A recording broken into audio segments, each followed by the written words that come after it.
बिस्मिल्लाहिर्रहमानिर्रहीम। अस्सलामु अलैकुम डियर स्टूडेंट्स। हम डिस्कस कर रहे हैं सॉल्यूशंस ऑफ पॉलीमर्स।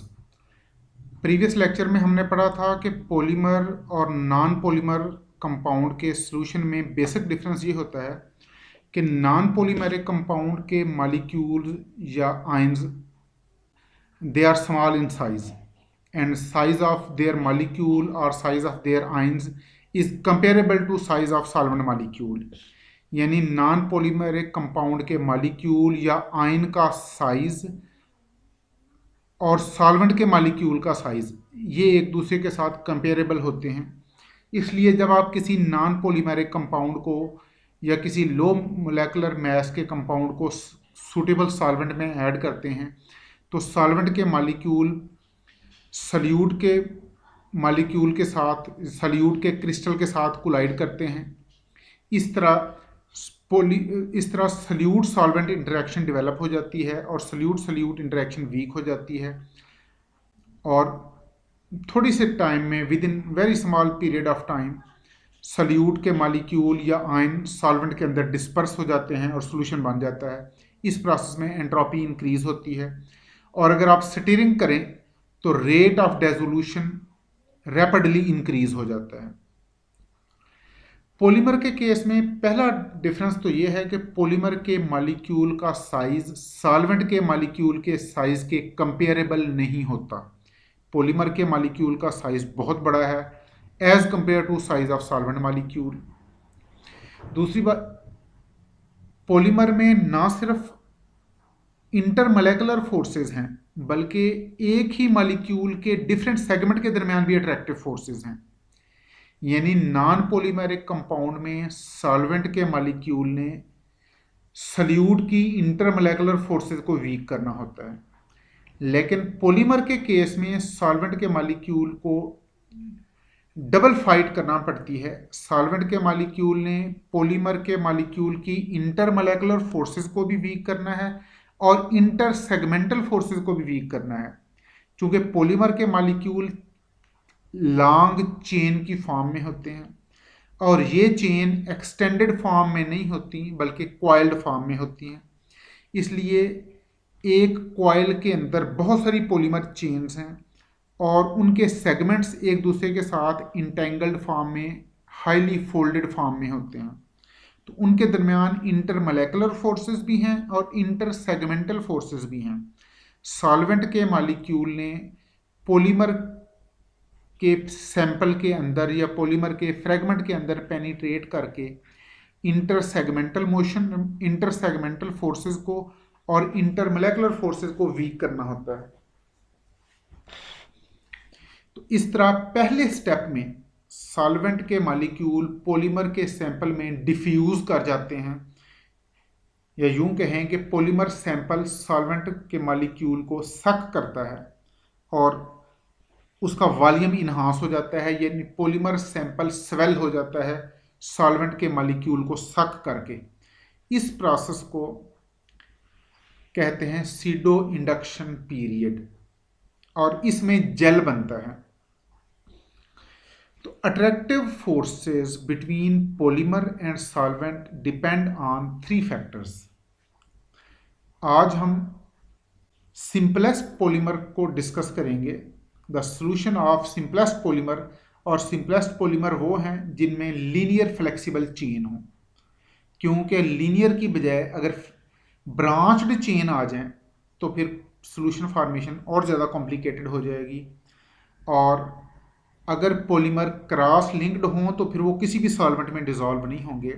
यानी ये जब हम सॉल्यूशन फॉर्मेशन की बात करते हैं, जब हम पॉलीमर के सॉल्यूशन की बात करते हैं तो ये अंडरस्टूड है कि हम लीनियर पॉलीमर या ब्रांच्ड पॉलीमर को डिस्कस कर रहे हैं, because cross linked polymers are not soluble in any solvent. तो लीनियर फ्लेक्सिबल चेन्स वाले पॉलीमर में सॉल्वेंट और पॉलीमर के दरमियान अट्रैक्टिव फोर्सेस 3 फैक्टर्स पर डिपेंड करती हैं। Attractive forces between polymer and solvent, between polymer molecules and solvent molecules, they depend on 3 factors and these three factors are chemical nature of solvent and polymer, polarity of solvent and polymer and solubility parameter. ये तीन factors हैं जिन पर salute solvent interaction या polymer solvent interaction depend करती हैं। यानी पहला factor polymer solvent interaction depend करती हैं सॉल्वेंट और पॉलीमर की केमिकल नेचर पर।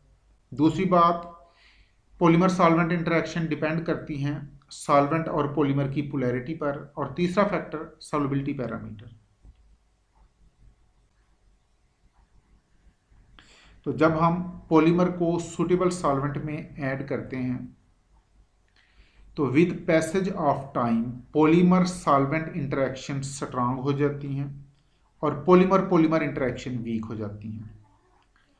अब नेक्स्ट जो प्रोसेस है ये कई स्टेप्स में होता है। इन तमाम स्टेप्स को हम वन बाय वन डिस्कस करेंगे। पहला स्टेप कि सॉल्वेंट के मॉलिक्यूल पॉलीमर के सेगमेंट्स में पेनिट्रेट कर जाते हैं। Solvent molecule penetrates between polymer segments, और जब सॉल्वेंट के मॉलिक्यूल पॉलीमर सेगमेंट्स में पेनिट्रेट करते हैं तो इंटर सेगमेंटल फोर्सेस वीक हो जाती हैं। यानी सॉल्वेंट के मॉलिक्यूल सेगमेंट्स के दरमियान अट्रैक्टिव फोर्सेस को वीक कर देते हैं और ये जो पॉलीमर के डिफरेंट सेगमेंट्स के दरमियान अट्रैक्टिव फोर्सेस हैं इन्हें कहते हैं इंटर सेगमेंटल फोर्सेस। तो solvent molecules weaken inter segmental forces of polymers. पहला स्टेप, सॉल्वेंट के मॉलिक्यूल पॉलीमर के सेगमेंट्स में पेनिट्रेट कर जाते हैं और इस पेनिट्रेशन के बाद इंटर सेगमेंटल फोर्सेस वीक हो जाती हैं।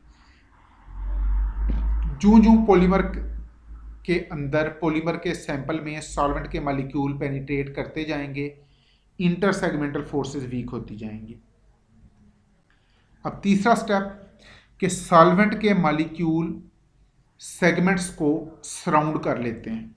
Solvent molecule surround individual segments of polymers और इस तरह पॉलीमर के सेगमेंट्स और सॉल्वेंट के दरमियान कॉन्टैक्ट इस्टेब्लिश हो जाता है। यानी अब पॉलीमर सॉल्वेंट इंटरेक्शन डेवलप हो जाती है और पॉलीमर पॉलीमर इंटरेक्शन वीक हो जाती है।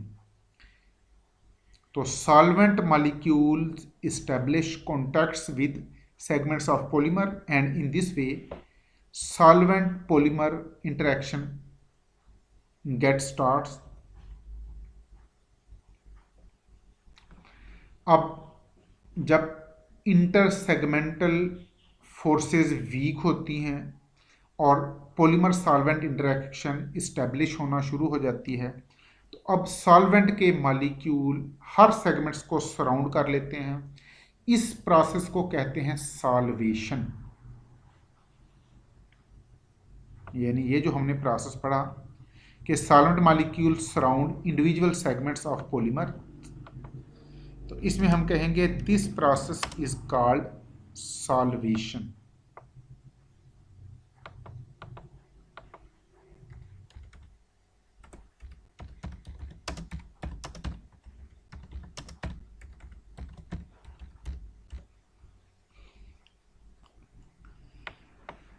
जूं जूं सॉल्वेंट के मॉलिक्यूल पॉलीमर के अंदर पेनिट्रेट करते जाएंगे तो इंडिविजुअल सेगमेंट्स सॉल्वेटेड हो जाएंगे और उनकी इंटेंगलमेंट लूज हो जाएगी। अब हम कहेंगे कि पॉलीमर के सेगमेंट्स अनटेंगल हो जाएंगे। इनटेंगल का मतलब है उलझे हुए और अनटेंगल का मतलब है सुलझे हुए, यानी उनमें उलझाव कम हो जाएगा। तो segments of polymer get solvated, untangled and unfolded। अब पॉलीमर के सेगमेंट्स अनटेंगल हो जाएंगे, अनफोल्डेड हो जाएंगे और वो जो टाइट कॉइलिंग थी वो अब ऐसा ऐसा लूज होना शुरू हो जाएगी। The tightly coiled conformation become loose. अलबत्ता ये जो सॉल्वेशन का, अनफोल्डिंग का, अनटेंगलमेंट का प्रोसेस है ये वेरी स्लो प्रोसेस है, क्योंकि सॉल्वेंट के मॉलिक्यूल ने पॉलीमर के सेगमेंट्स को एक दूसरे से सेपरेट करना है और अपने लिए अंदर जगह बनानी है, अपने लिए वैक्यूम क्रिएट करनी है। This process is very slow process. और चूंकि ये प्रोसेस स्लो है तो शुरू में स्टार्ट में बहुत थोड़ी तादाद में पॉलीमर के सेगमेंट सॉल्वेट होंगे, फिर Aahista Aahista with the passage of time more and more solvent molecule will penetrate and more segments will be solvated. Initially, number of segments being solvated and unfolded is very small, and with passage of time more and more solvent molecules penetrate into polymer and more segments are solvated and unfolded.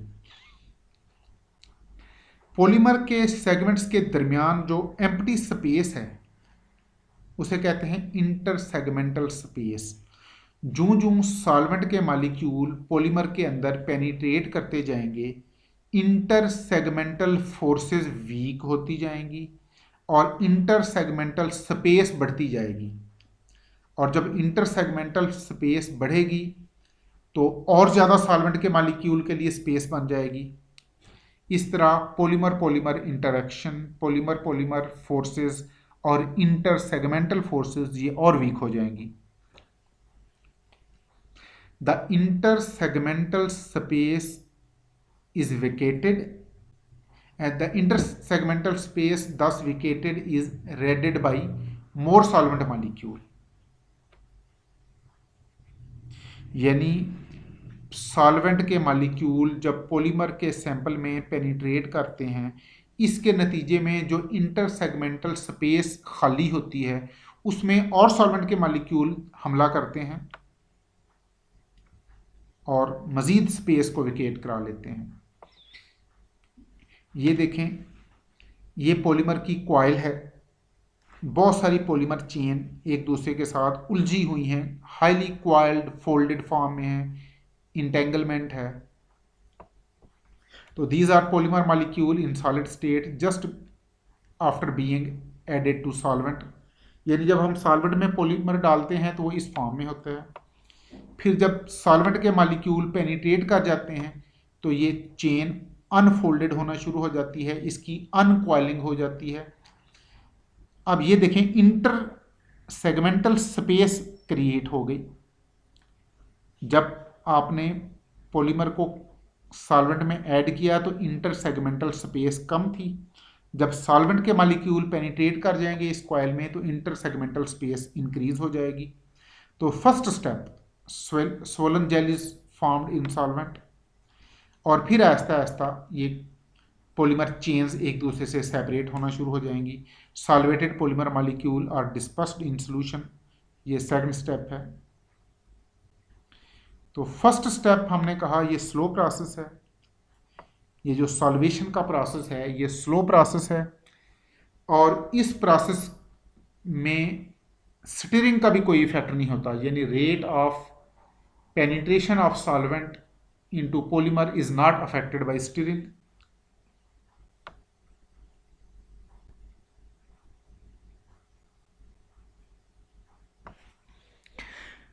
तो जूं जूं solvent के molecule intersegmental space में penetrate करेंगे, solvent solute interaction week होती जाएगी, solvent solute interaction decreases and more coil segments get solvated। Solvent solute interaction increases and more coil segments are solvated, और ultimately polymer के sample में, polymer matrix में solvent के molecule जब बहुत ज़्यादा तादाद में पेनिट्रेट कर जाएंगे, जब बहुत ज़्यादा डिफ्यूज़ कर जाएंगे तो पॉलीमर का सैंपल स्वेल हो जाएगा, और ये जो सोलन मैट्रिक्स है इसे कहेंगे gel. Gel is actually colloidal solution of liquid in solid. अब चूंकि सॉल्वेंट लिक्विड फॉर्म में है, सॉल्वेंट के मॉलिक्यूल पेनिट्रेट कर गए सॉलिड पॉलीमर में, तो ये जेल बन गया। तो पॉलीमर सॉल्यूशन में पहले स्टेप में जेल बनेगा, और ये जो फर्स्ट स्टेप है जिसमें सॉल्वेंट के मॉलिक्यूल पॉलीमर के अंदर पेनिट्रेट करते हैं और पॉलीमर सैंपल स्वेल होता है, इस स्टेप को कहते हैं pseudo induction period. The first stage of polymer dissolution is slow penetration of solvent molecule into interstices of polymer coil, and this step is called forcing them to swell, and this step is called pseudo induction period.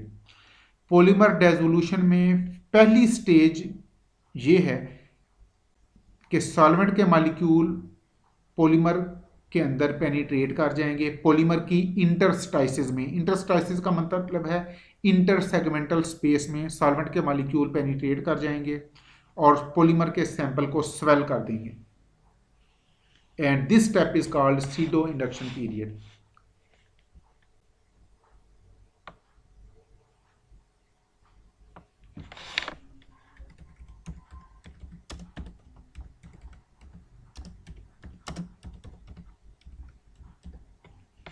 The first stage of polymer dissolution is slow penetration of solvent molecules into intersegmental space of polymer coil and polymer sample is swelled. This step is called pseudo induction period. और pseudo induction period में polymer matrix का या polymer sample का, polymer fragments का size increase हो जाता है, volume increase हो जाता है, और सॉल्वेंट के मॉलिक्यूल सॉल्वेंट फेज से पॉलीमर मैट्रिक्स में माइग्रेट कर जाते हैं। During pseudo induction period solvent molecules migrate from solvent phase into polymer matrix.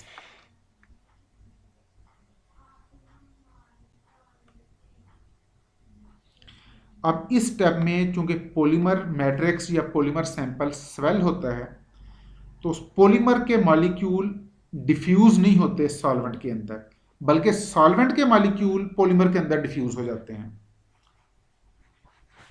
इसलिए हमने कहा है कि पॉलीमर सॉल्यूशन में पहली स्टेज में जेल बनता है, क्योंकि पॉलीमर के मॉलिक्यूल सॉल्वेंट में डिफ्यूज नहीं करते, सॉल्वेंट के मॉलिक्यूल पॉलीमर में डिफ्यूज कर जाते हैं।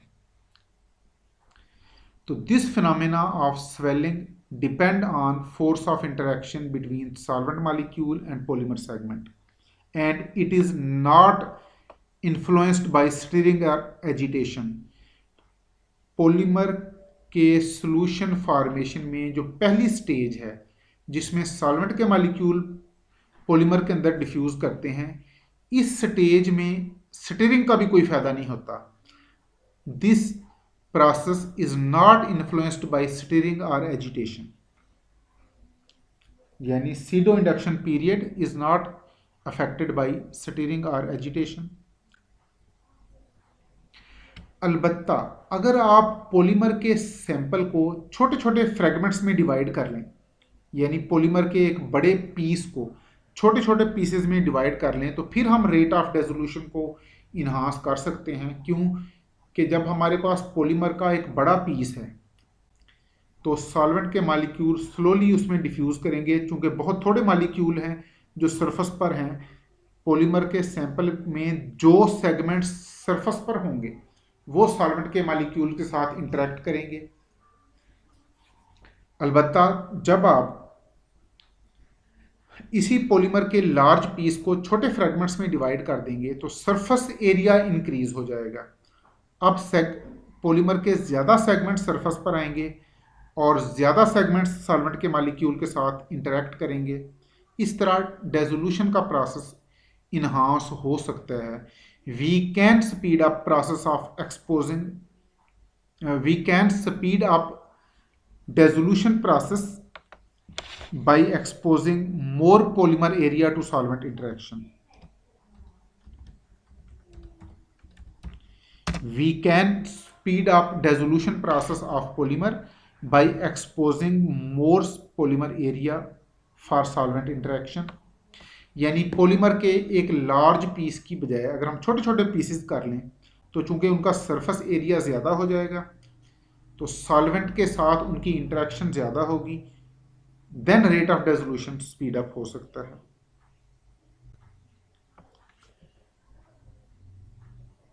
तो rate of polymer dissolution can be enhanced if polymer is added in solvent in small pieces as small as possible and they are left overnight for swelling to occur.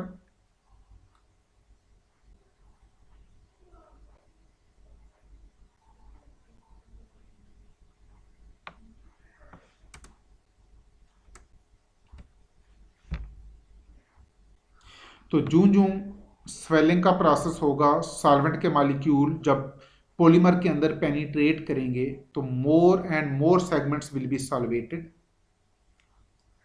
And become loose. यानी जब solvent के molecule polymer के अंदर penetrate करते जाएंगे तो inter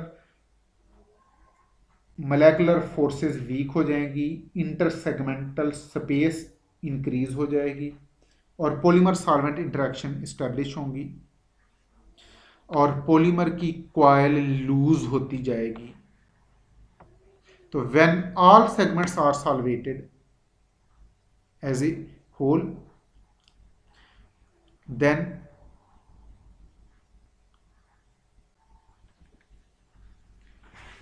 polymer molecule as a whole separate from swollen polymer.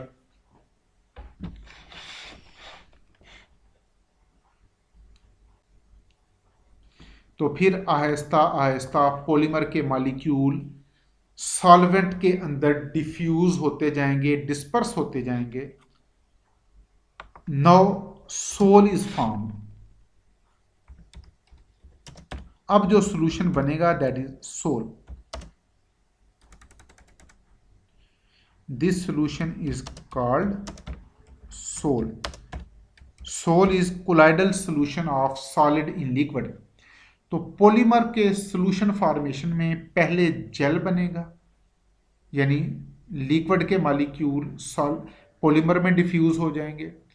फिर जब बहुत ज़्यादा सॉल्वेंट के मॉलिक्यूल पॉलीमर में डिफ्यूज होंगे तो फिर पॉलीमर के मॉलिक्यूल आहिस्ता आहिस्ता अनफोल्ड होके लूज होके सॉल्वेंट के अंदर डिफ्यूज होना शुरू हो जाएंगे।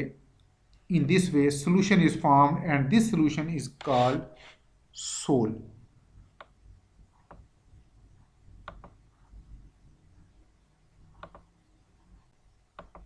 Again let me repeat, ultimately the loosened polymer molecule diffuse slowly out of polymer phase and disperse into solvent phase. तो with passage of time polymer के मॉलिक्यूल लूज होते जाएंगे और ये जो लूजेंट मॉलिक्यूल हैं ये सॉल्वेंट के अंदर डिस्पर्स हो जाएंगे। इस तरह जो सॉल्यूशन बनेगा this solution is called sol. अलबत्ता ये मत समझिएगा कि अब पॉलीमर की तमाम कॉइल्स, पॉलीमर की कॉइल में मौजूद तमाम चेन्स एक दूसरे से अलग हो जाएंगी। ऐसा बिल्कुल नहीं होगा, क्योंकि पॉलीमर में इतनी हाई डिग्री ऑफ इंटेंगलमेंट है, पॉलीमर के मॉलिक्यूल इस तरह से एक दूसरे के साथ उलझे होते हैं कि सॉल्यूशन बनने के बाद भी तमाम मॉलिक्यूल एक दूसरे से सेपरेट नहीं होते। Due to high degree of entanglement polymer molecules do not diffuse out of swelling, do not diffuse and completely separate from each other.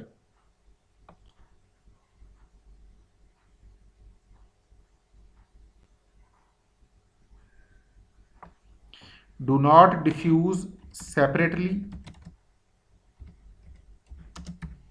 into solvent, into solution. So due to high degree of entanglement, polymer molecule do not diffuse separately into solution.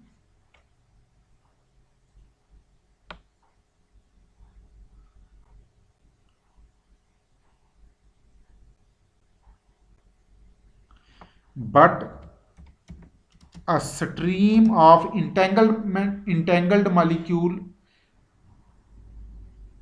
Simultaneously diffuse and disperse into solvent. यानी जब solvent के molecule बहुत ज़्यादा तादाद में polymer के अंदर diffuse कर जाएंगे तो भी पॉलीमर के तमाम मॉलिक्यूल एक दूसरे से कंप्लीटली सेपरेट नहीं होंगे, still they will in form of groups, still there is a stream of entangled molecule that simultaneously diffuse and disperse into solvent.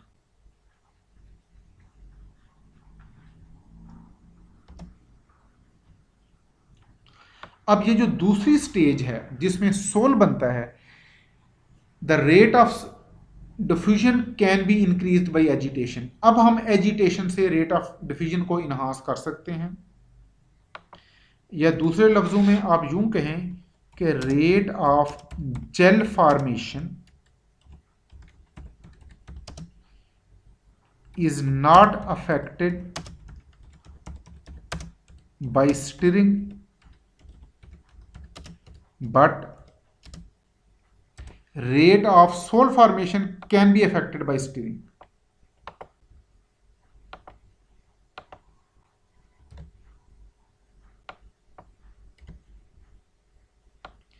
तो पॉलीमर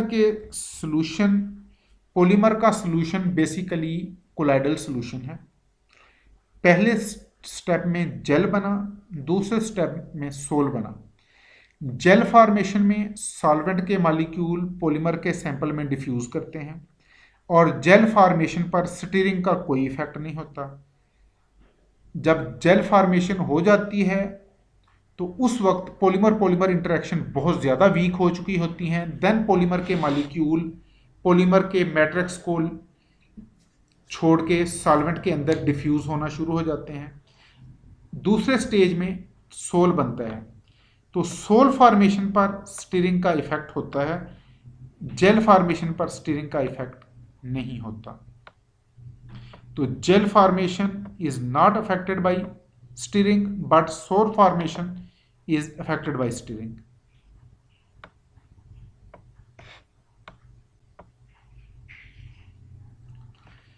तो सोल फॉर्मेशन में ये जो स्टेप है it is very similar to dissolution of low molecular mass compound.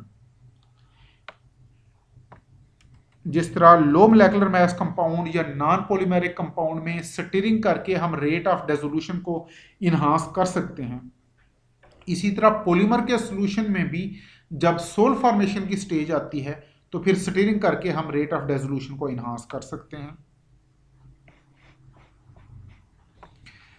अब जो time गुजरता जाएगा, चूंकि पॉलीमर सॉल्वेंट के मॉलिक्यूल पॉलीमर के मैट्रिक्स में डिफ्यूज कर जाते हैं, तो पॉलीमर की कॉइल अब एक स्फेरिकल फॉर्म में एग्जिस्ट करती है। उसे कहते हैं हाइड्रोडायनामिक स्फीयर या हाइड्रोडायनामिक एलिप्सॉइड।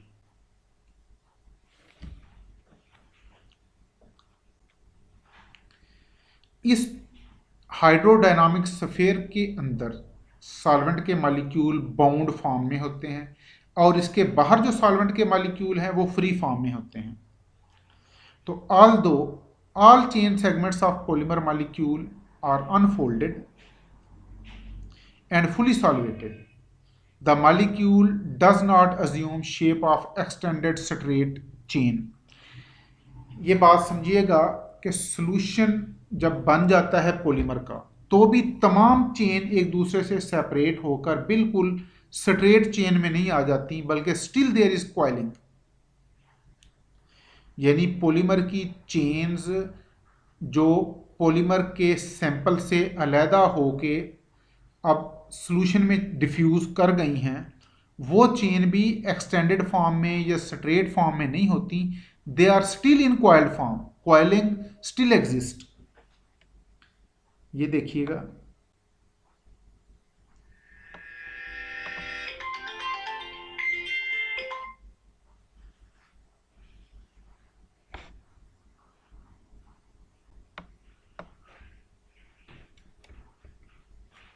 ये देखिएगा, ये पॉलीमर की वो चेन्स हैं जो अब सॉल्यूशन के अंदर डिफ्यूज कर गई हैं। अब ये चेन स्टिल कॉइल्ड फॉर्म में है और इन चेन्स के इंटरसेगमेंटल स्पेस में यहां पर सॉल्वेंट के मॉलिक्यूल होंगे।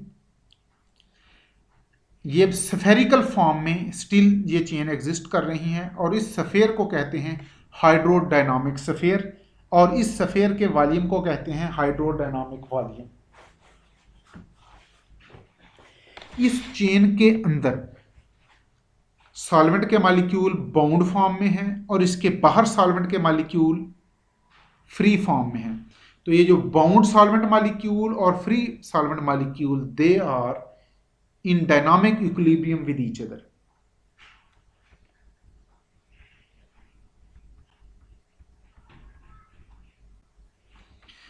तो although all chain segments of polymer molecule in solution are unfolded and fully solvated, the molecule does not assume shape of extended straight chain. The coiled nature of molecule is still retained, यानी solution में जाके भी polymer के molecule की coiled nature still exist करती है।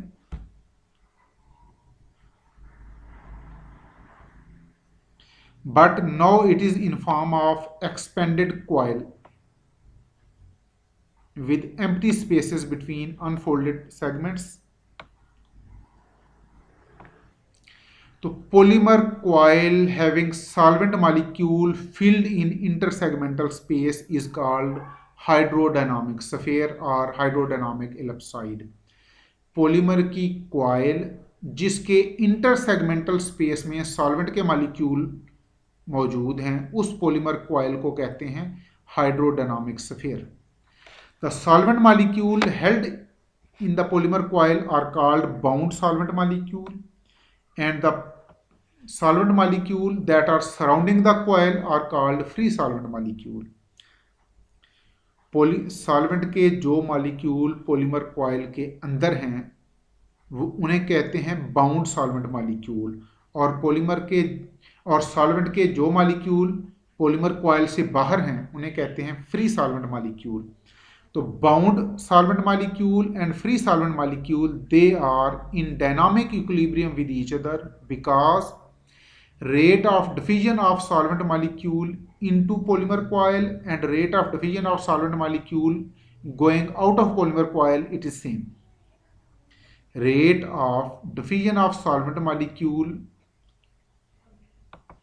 going into polymer coil is equal to rate of diffusion of solvent molecule going out of polymer coil.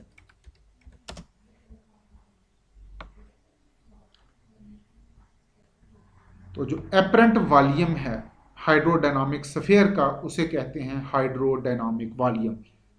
The apparent volume of hydrodynamic sphere is called hydrodynamic volume. Thank you very much dear students. We will continue our discussion on polymer solution in our next lecture also. अपना ख्याल रखिएगा। Thank you very much. अल्लाह हाफिज़।